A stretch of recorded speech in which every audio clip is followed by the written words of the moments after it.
Hello, class. This is our official lecture in advertising. And in this lecture, we will be looking at what advertising is, how it works, the main components, and I'll be giving a few tips as well. And the way this lecture is set up is I'll be declaring a statement about advertising, and then we'll be looking at an image. Ideally, we would be doing this in class and discussing how different students see the image, what jumps out to them, how it makes them feel and think. But you guys aren't around right now. So I just have to do it myself. So it is what it is. Make the most of it. Here's our first statement. Advertising differentiates brands, groups, and causes, and ultimately sells brands and calls people to action. Here's an example. I believe this is a British department store declaring an upcoming sale, and it's kind of humorous, right? There's a bunch of pelicans around this one fish, and they all want the deal. They want the feed on the fish. And so get there early if you want any hopes of getting that good deal. So definitely playing with something unexpected. I don't think this department store sells pelicans. It's unrelated, but using humor as an advertisement strategy. All right.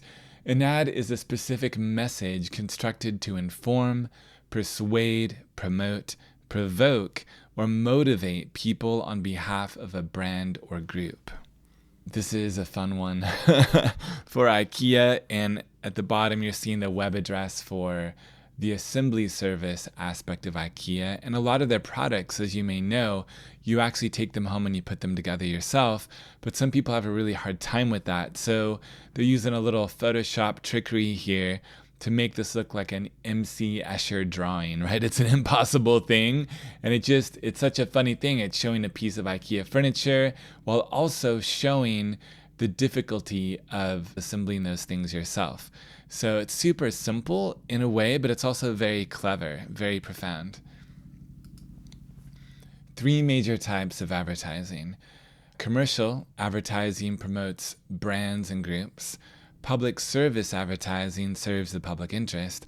And cause advertising, sometimes sponsored by corporations, often used to raise funds for nonprofit organizations. Here's an example of a cause advertisement. So the idea that people are walking down the sidewalk and a piece of cardboard, people sleep on this, homeless people, and it's very sad, and just being real with it by putting the message on that cardboard. So people walking by, they're going to be like, whoa, what does that say? Wow, this is a very real issue. I want to help do something about this issue. And hey, look, there's a web address, so you could actually respond. That's a call to action. It's really powerful. It's not some fancy printed poster or something on social media. It's out in the real world. It's a very clever advertisement strategy. This is another one that's pretty clever. It's about a very heavy issue about hostages that are taken and tortured, and the idea that if you do take a hostage, that you should treat them well. They're placed in very unexpected places. So here's a city bus. Here's another one that's in a theater, a close-up of it. Victims are people just like you and me, and then there's a web address. So it's just to address this issue of torture in the world, that it's inhumane. An advertising idea is the creative conceptual solution to an advertising problem that communicates a message and calls people to action. I think this is super clever. You have the left and right comparison strategy with this image, and using Photoshop, setting it up on a tripod. So you could take the image at the exact same position. In one of them, you have someone holding up the sausages. Another one, you have the drum set, and you have a kid jumping. And you can mix all those images together to make them look so similar and yet different things happening. I don't want to explain that anymore. It gets a little complicated, but it's very doable in Photoshop with a tripod so that you're not moving the camera and you're able to blend those shots together perfectly. Why pay more, right? Your kid is going to be just as happy with this drum set and these drumsticks as they are with these sausages, and they cost so much less. And so it's very funny, and just this idea that the same hand using the drumsticks and how those drumsticks are the shape of sausages. So it's very super clever. An advertising idea is the creative conceptual solution to an advertising problem that communicates a message and calls people to action. I think I just read that statement. It's there twice. It must be important. Here is a funny ad for an insurance company called First for Women for car, home, business, and life insurance. You can see that in the bottom right corner with their logo. And then the statement says guys plus more guys equals, yeah, but how do you know it hurts? And so this idea of a stereotype thing that guys are stupid or something and they do stupid things, they do daring things. So this company in the bottom left says, that's why we insure women. So why should women have to pay the same rates? They don't do as stupid of stuff. So again, being clever, being very funny, but also addressing a real point, right? Making a claim for this better product. All right. Usually ads claim a functional or an emotional benefit. What do you think is happening here? Stihl is a brand of chainsaw, and the slogan says, all the muscles you need. So I don't know if this guy is for real with these super thin arms or if they photoshopped some other person with super thin arms or what's going on, but it's a little bit funny, right? The idea that you may not be the super tough guy, but if you have a Stihl chainsaw, don't worry about it. Your problems are solved. So it's very funny, very clever. Notice how most of the image is dark and that the saw is really capturing a lot of light and that you're able to see the brand really clearly as well. You have a lot of interesting kind of angles, even in the background. Notice how everything's in grayscale except their logo standing out in this really great orange color. There's a lot of really simple, powerful things happening there. And it's also funny and profound. All right. Each ad should communicate the spirit of the brand story. So remember your brand, their company, their value systems, what they're about, their target audience. So this is a design for audiobooks. It's a publisher, Penguin Audiobooks. And so what is going on? It looks like a Shakespeare guy. It looks like, oh, it's headphones. And oh my gosh, it's this idea that listening to Penguin audiobooks is like Shakespeare himself speaking the story into your ears. So unusual, unexpected. It makes you think about it for a little bit. You see the little logo and all it says is audiobooks. And so it makes you want to go and see what different kinds of audiobooks Penguin produces. Amazing. Really cool art as well. A creative brief, also known as a design brief, we talked about this from the beginning of the semester, is the strategic springboard for concept generation. You really want to know about your company, what they're going for, their values, the kind of language they want used, their kind of colors, all those different things that go into a design brief that give you clues and ways of approaching the advertisement in a way that really fits who the company is. This is for, not even sure how to say this word, Garnier Fructis. It's shampoo. This is a Swedish version of it. I don't know if it's Swedish or not. I just am imagining that. But it says for any hair type and then their brand logo in the bottom right. So you look at this image and you're like, whoa, this guy has a really sweet beard. And then you're like, whoa, why am I seeing his butt? And so it makes you think. It's very funny. This woman and this man are positioned in such a way that it appears to be his beard. And so it's mixing this idea of any hair type. The guy doesn't even have hair, but then he has this lush beard, but it's not really a beard. It's the woman's hair. It's trying to say that any kind of hair type, this product is good for. So very fun. For advertising to capture people's attention and time, it should not be all about the brand. It also has to be about the audience. It really has to connect with what the audience is interested in. So looking at this ad, it's like, what's going on? What am I looking at? In the upper right, we're seeing the logo, and I'm actually going to zoom in so we can read that. In the upper right, it says Land Rover. It's the utilitarian SUV kind of fancy vehicle, and their slogan is above and beyond. And then on the left, we have the shape of a country in Africa called Nambia, I believe. And it says stewed wildebeest eyeballs, a tribal delicacy served at weddings in the Nambian bush. Adventure rating 9 out of 10. Right? So here's this ad. It's showing us nothing about the car whatsoever, but it's really appealing to people that are adventurers, that like to eat crazy foods, that can afford to travel to Africa and go on safaris, etc. So even though this ad is so crazy and so odd, it is trying to really meet a particular audience. Most ads consist of the following components. There's the visual, various kinds of imagery or graphic elements. There's a headline, the main verbal message in an ad, although it literally refers to the main line of copy that appears at the head of a page. Body copy, which is the narrative text. We haven't really seen a lot of that in these examples, but it's when there's a bit of text that explains, supplements, and supports the main concept of a message. We also have a tagline, also known as a slogan. It's often a catchphrase that conveys the brand benefit or spirit, and it generally acts as an umbrella theme for a campaign, just like we saw in Land Rover, Above and Beyond. We also have a thing called a sign-off. This can really be a call to action. It could be their logo, something about the brand. It could be a web address, a way of acknowledging what the brand is, who's putting this ad forward. All right. Here's an example for Terra Travel Company. It says, "Catch your breath."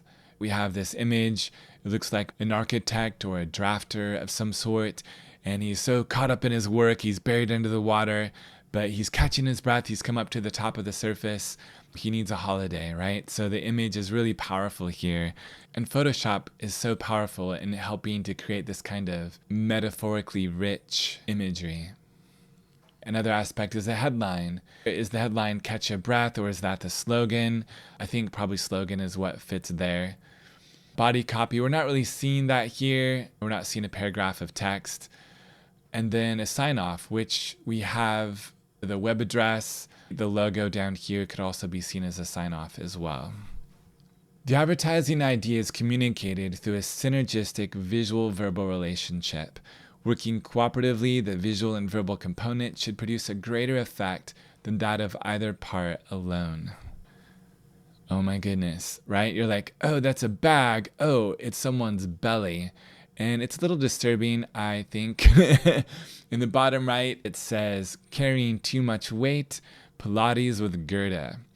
It's like, what is this image? It's so interesting and compelling. And so it makes you want to find out more. Then what does it say? So even though the type is very small, it really makes you want to look at it. And so this is an ad for a Pilates studio. It's amazing. Unconventional advertising is used to get under people's ad radar, to ambush them. I'm not sure about that word, ambush. But when they're not expecting it, it should be entertaining and not intrusive. So here's one. It's like, what's going on here? This guy with the funny mustache. And again, thinking of the target audience, people that have some experience with art history are going to know that this is Salvador Dali. And he painted in this surrealistic kind of painting style, which we're seeing on his chest. And so what this is for, if you can see over here, it's for some art and design school. And it says open enrollment. So it's an ad for getting students to sign up for this art school. It's appealing to a target audience that already would have some familiarity with who Salvador Dali is. Notice how he's being dissected like a frog. Was it like 8th or 9th grade science class? Dissecting frogs. Horrible moment in my life. But it's kind of funny, right? That they're using this idea that this art school gets so in depth with knowing art and knowing it so well that it's like dissecting the great artist of history. So really fun, clever idea. To keep moving forward, all advertising professionals, not just a small number, need to find responsible voices. And so this is an ad that's a bit disturbing, addressing a very serious issue regarding anorexia. Over on the right side, it says, "You are not a sketch. Say no to anorexia." And so you do have a sketch on the left side, often illustrations for models and fashion. They do these extra long, extra exaggerated kind of features. And for whatever reason, that's just kind of the style and the history. So most of us normal people don't feel like we really fit in or live up to that ideal, which is a pretty sick kind of thing. So I love how this ad is actually addressing that issue. And I don't know, is this woman on the right, is that really a true photograph of someone who's suffered with anorexia? I don't know. It could be photoshopped, but I think the kind of reality versus the sketch is pretty powerful message, right? Regardless of whether that person is real or not, we get the idea. This list is a little long, but it's basically the idea that you can approach your ideas from many different points of view. Think of a visual analogy or a metaphor where there's a likeness or a similarity, I'm thinking of that baggage that was someone's belly, right? So it's kind of mixing two things so that you see it in a different way. Symbolism, icons like the Michelin Man or the penguin for the Penguin books. Life experience, the problem is the solution. Compare and contrast, we saw that with the drumsticks versus the sausage sticks. Exaggerating something, going over the top to say something with humor can be a really great strategy. The endorsement of a celebrity could be another strategy.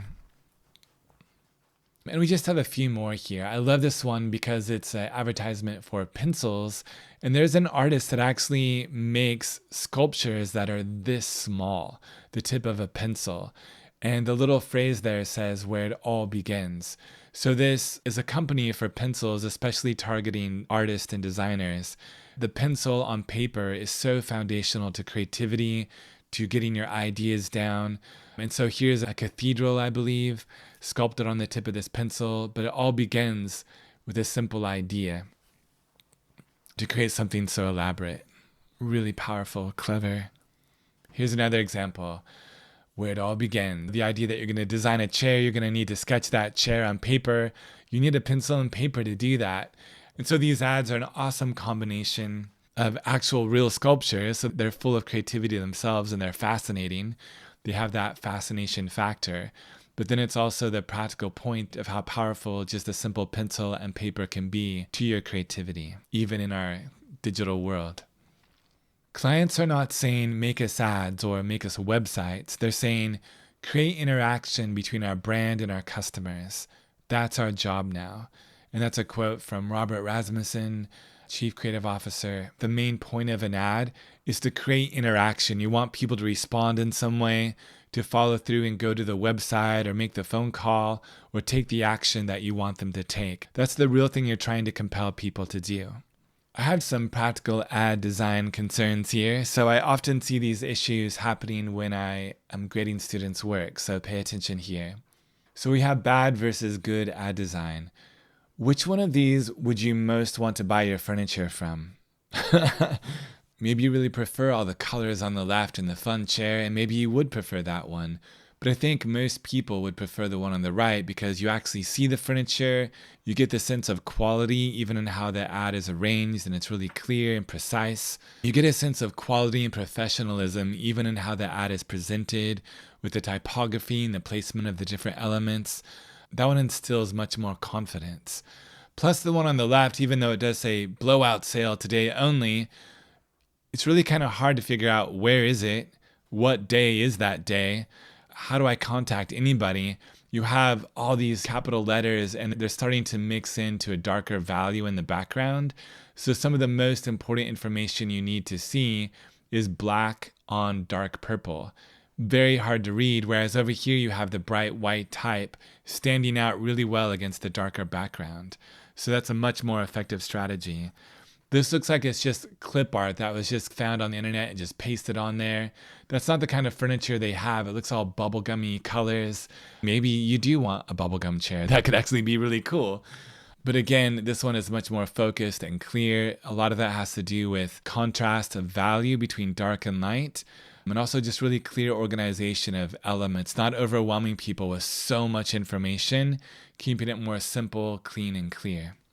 Not only do we have contrast of dark and light that's really making the elements of the ad on the right stand out really well, we also have contrast of what's in focus versus what's blurred. They probably used Photoshop to create the blur, but you can actually take photographs that have blur in them as well. Notice how the image is going from blur and it gradually transitions into being very focused over here. So we do get that focused appearance of the couch. We really get a sense of its texture and its quality to some degree. But the blur allows this type to really pop out and stand more in focus, to stand more clear and strong and say, hey, look at me, before you try to figure out what's in the blur. This ad could have worked without the blur, but it does make this type pop forward much more. Very good strategies. The main point here is to understand the power of strong value contrast between dark and light. So you notice the one on the top left, all that type, it stands out very well. It's very clean and clear. There's a lot of contrast between each of the elements in terms of value. versus the one on the right. It has areas, especially like the dark blue of the words versus the dark green of the background. Those values are very similar. And so they blur together and we don't really see those letters pop out very well. And in the bottom, we do see the grayscale versions. So you can really see it without the color distracting. Look at all this information down here. You can hardly even see it. Whereas on this side, it's very crisp and clear. And so even though I know these are small on your screen and you probably can't read all of the type really well, you can see that there's a much stronger contrast with these elements of type and they stand out much better from the background than they do on this side, right? So make sure you have really good value contrast when you're creating your designs for the ads. Make sure your text is very, very readable. Okay, so we're going to end this lecture. We've talked about advertising, what it is, how it works, the main components, and a few tips. So hopefully that's got your juices flowing for some ideas you might use to create your own ads. And I really look forward to seeing what you create for this upcoming project.